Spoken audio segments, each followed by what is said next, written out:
Success and failure have no age limits. Don't let the thought of being too young or being too old hold you back, because it's just words that people use.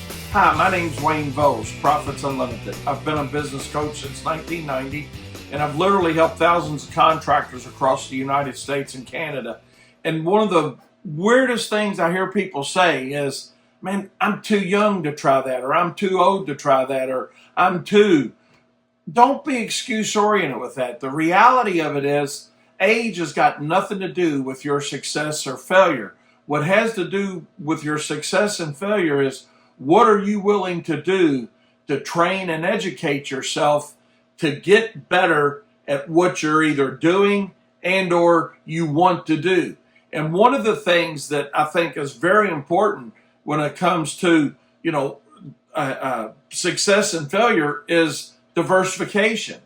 Are you willing to look at something? And, a lot of guys say, well, I'm just doing this on a part-time basis. A huge percentage of our industry is on a part-time basis. But just because it's part-time doesn't mean you shouldn't take the easiest way out to success and profitability. And that's not from being a lazy standpoint.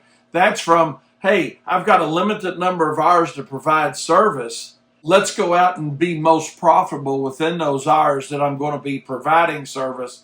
Let's don't worry what everybody else is charging. Let's understand our cost and be on the top end of what people are charging for those services.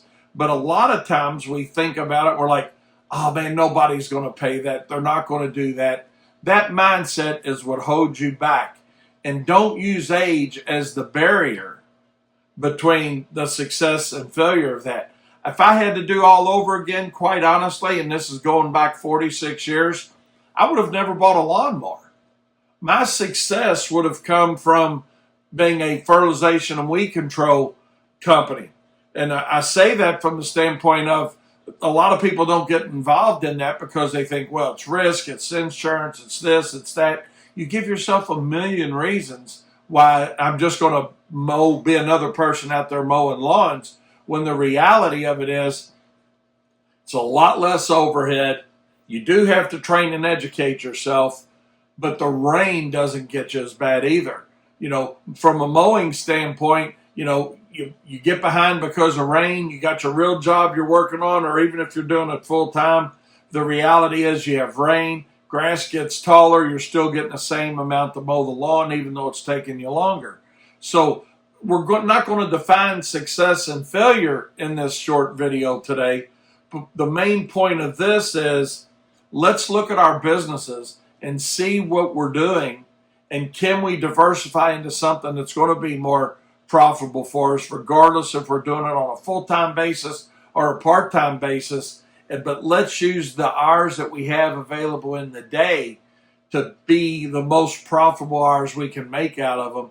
And a lot of times that means we're not going to be mowing, but we're going to be doing some fertilization and weed control. Yes, different licensing, different insurance, and training and education. Or maybe you're going to do landscaping work. So my whole point, again, is to let you guys know that don't let your age define success and failure. And normally what happens is, when you're younger, because I remember this specifically for me, I thought, man, I'm just going to mow grass. That's what everybody else is doing. You don't have to do what everybody else is doing. You can choose to go that route if you want. But if you want to be more successful, more profitable, less headaches, consider maybe diversification into something else. And that is the key to success. So don't say I'm too young. Don't say I'm too old. Decide what it is that you want to do. Do something different than what the main core of your competitors or people are doing in business. And that in itself will make you stand out. Hope this helps. Be sure to subscribe, and we'll see you next time.